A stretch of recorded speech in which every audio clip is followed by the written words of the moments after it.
going to Brooklyn now from the Upper West Side, and actually I wanted to do a video talking about gig work, like to see what people are doing for gig work, and if you know which gig jobs are using. Like I played around with some gig work. I do a lot of IT work for existing customers that know me for years, but I play around with some gig work just for some extra money sometimes. And the only one that I found to be good is Geeks On Site. That they provide insurance.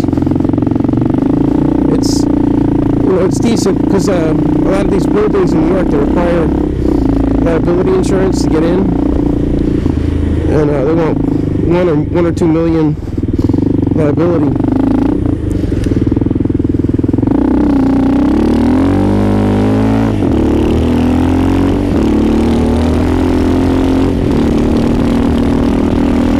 And it's quite expensive. So at least they provide it. It's decent. But that's the only gig work that I found to be halfway decent. Task Rabbit, I would love to hear from other riders what you think of it. Or not riders, anybody. Any of it happens upon my video, and they can make some comments on it, because maybe I didn't give Task Rabbit enough of a chance, but I found Task Rabbit to be not so good.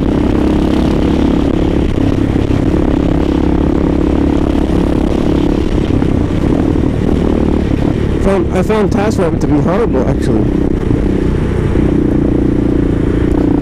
Like, the hourly rate that they were asking me to do was terrible.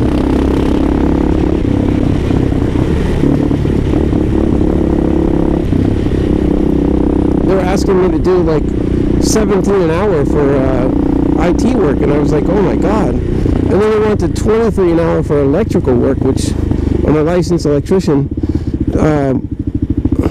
But I don't really like electrical work. Actually, I do it. I became licensed on electrical just because, like, if I put in a system, like a fire system or anything, that I have to wire an outlet, that was the only reason. But I'm not an everyday electrician, but I do understand the safety practices and I understand codes. So I know what's needed. If I have to put a 220 outlet in, which I never do, I mean, the only thing I'm doing is a 110 dedicated breaker back to the panel. Maybe a GFI, but that's even rare, because basically it would just be for some equipment and a dedicated breaker, so that you could be able to control that equipment from a tag breaker in the panel. That's about it.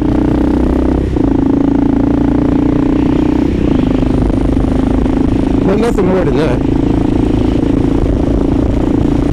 But I found like this Task Rabbit. I mean, how are you going to pay like someone in Manhattan $23 an hour if you're truck rolling on it? Like, let's say you're bringing a van and equipment and drills and stuff, and you got to maintain the liability insurance. I mean, oh my gosh, it just doesn't make sense, especially in some of these buildings that require 2 million or even 5 million liability. I mean, it's just crazy. The whole thing, you're going to work for $23 an hour. Now, I can understand, like, if you were in Florida, you could make money doing that. But now Florida cost of living is going up too. So, is it worth it in Florida even for 23 doing electrical work? Maybe if you're not driving 2 hours. If it's something in your neighborhood, yeah, it's fine. Easy house to work in. Maybe snaking the wires is not too bad.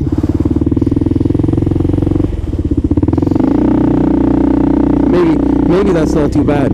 I guess Florida would not be horrible. But I can't imagine doing that in Manhattan. It's just not feasible. There's no way you could tell me that that's feasible. But I would love to hear from other people. Can you make money doing that? Because I was on the TaskRabbit website, and I was putting in like the hourly. I wanted a 2-hour minimum on electrical, 1 hour on IT work, And then I get these warnings like popping up saying the rate that you're asking is too high. Now, should I pay attention to that or not? That's what I'm wondering too.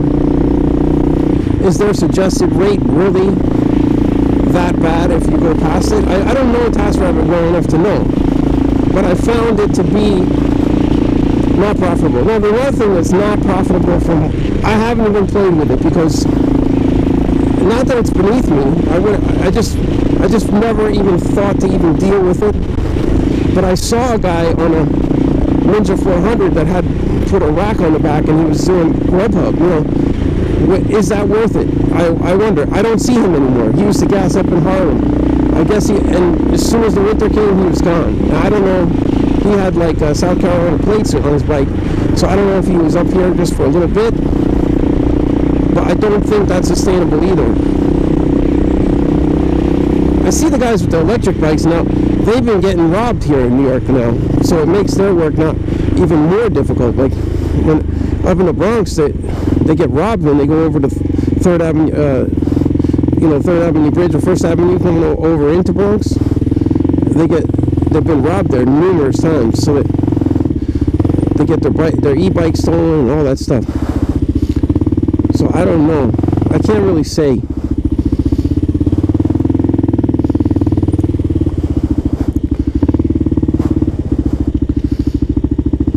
I can't really say whether it's worth it or not. But as far as like electric goes, definitely $23 an hour might not be worth it in New York. But I guess it all depends on how much work you get and then whether or not people, from what I found with the TaskRabbit, like I went out to do a lamp, I put a lamp up for a lady and she was complaining about the 2-hour minimum. And then I didn't want to get a bad review because if you get a bad review on TaskRabbit, it's really, really a problem. Like, so I just told her, okay, I'll just do it for an hour. I had to go put a lamp up, like a ceiling lamp, change an existing one and put a new one up. I would find that to be something that you would want to get 2 hours on. So I was surprised when she was like, no, and she wasn't nasty at all. The girl was very nice, but I could tell that if I didn't give her the 1 hour, she was gonna give me a bad review, and I didn't want to get a bad review because in TaskRabbit, if you get a bad review, that's really bad. And as far as like as far as things go with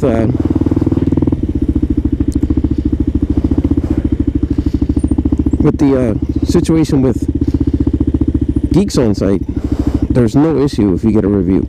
No other customer sees that. They have no interaction with that. The bad review would only come back to you in the way of management saying something, but it's not even a big deal.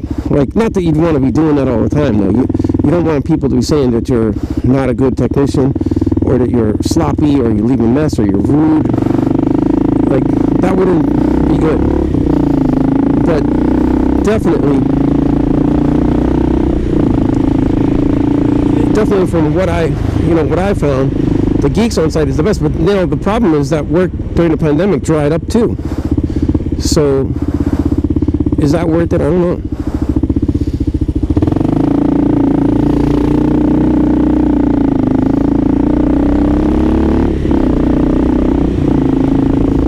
There's not much work, I had to stick with my main clients, for work, because the Geeks on Site work, a lot of it dried up. I would say it's half of what it was, because people are not cool with someone coming in their house. They don't know if you're sick. It's a little bit risky. It's probably risky for me too, but for the most part, people have been really nice. They just ask if you're vaccinated, and then sometimes some buildings they ask for a vaccine card, which I have to carry with me. But that's about it. There's not much more than that. But the gig work thing is, I don't talk about it to put people down, because like I saw that guy from South Carolina delivering. Some other riders would be like, what the fuck, man? You're gonna deliver food on your motorcycle? But if you look on YouTube, there's a lot of people that are doing that, and I was just interested. I personally wouldn't do it, because I just don't think the profitability is there. But I'm sure other riders have considered it in the warmer months. But during this month, I'm not going to, during this cold, like it's 20 degrees right now, I'm not going outside to earn like, just a few bucks. I gotta earn enough to be substantial, because you're dealing with cold, you're dealing with your machinery that you got to maintain, tires, brakes. A motorcycle has a lot of maintenance. So that's one thing to think about. I mean, I don't think you could. I think you could do the food delivery for a little bit of extra cash and a little bit of fun. But you're not going to do that to make a substantial living out of it. And the same goes for the TaskRabbit. I don't think, that's what I think, but that's why I wanted to get some opinions from other people, what they think. I personally think if you build up an IT client business, that's going to be your best bet, and that's what I've done. That's the only really way you can make a substantial living, because it's so expensive in New York that, if you can't pay your rent, your landlord doesn't want to hear that you're having some problems, you haven't had enough work from TaskRabbit. He's just going to be like, dude, get out of the place, or I'm going to sue you, And then they'll just sue you for the back rent that you haven't paid. So you're in a bind no matter what, I know somebody in my neighborhood who rides. He's got a VMAX. He's a cool guy. I see him out there all the time, and I saw him in the bank, and I didn't want him to see me because he was fighting with the manager, and he was screaming. I mean, he was just at the top of his lungs, at Citibank, and he was just fighting and yelling with the manager. How could you let someone take money from my account without my authorization? And they said it's a lawsuit. You have a judgment. And then he said, "What's it for?" And the guy was saying, "It's for a lease that you didn't pay the last year of your rent." And it was like crazy. He had like $10,000 taken right out of his account. And I think these landlords in New York don't mess around. If you don't pay your rent, or let's say you talk to the landlord. I've even heard of people getting sued. Like they've talked to the landlord and they said, "Hey, I'm experiencing trouble, and I don't think I'm going to be able." They want everything official. Like if the city approves you for COVID relief fund, they'll get the check from the city. They're fine with it. But if you're going to go up to the guy and be straight up with him and be like, "Hey, I'm having trouble," they may or may not handle it correctly. They may just sue you. Like they might tell you, "Do whatever you're going to do," but I'm going to contact a lawyer for the best option. And the best option might be just to sue you and seize any assets you have, which would be bank accounts, cars, whatever it is that they can snag from you. They could be auctioned off or sold. That's the reality, and that's what I have seen New York City landlords do. They basically would just sue you if they feel that they have the option to do so.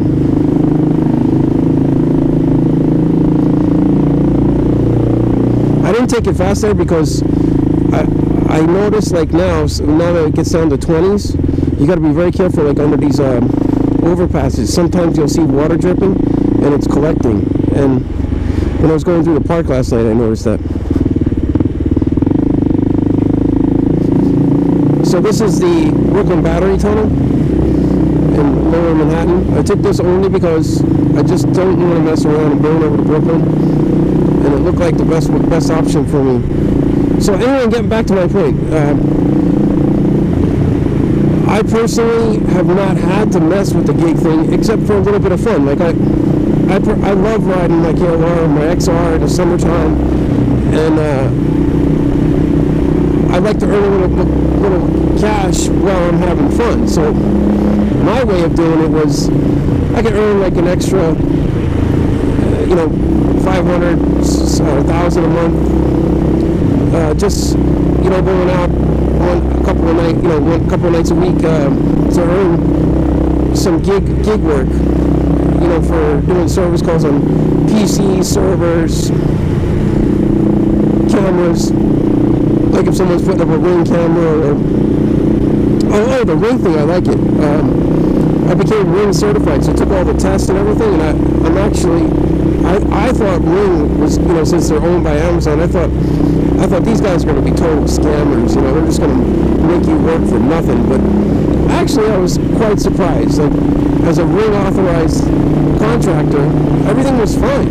There was no problem. They called me for a referral. I go look at it. I don't have anything to do with Ring after that. They don't want to know what I'm charging on it. They don't want to know nothing. They just want to make sure that the customer orders the Ring product and gets what they need.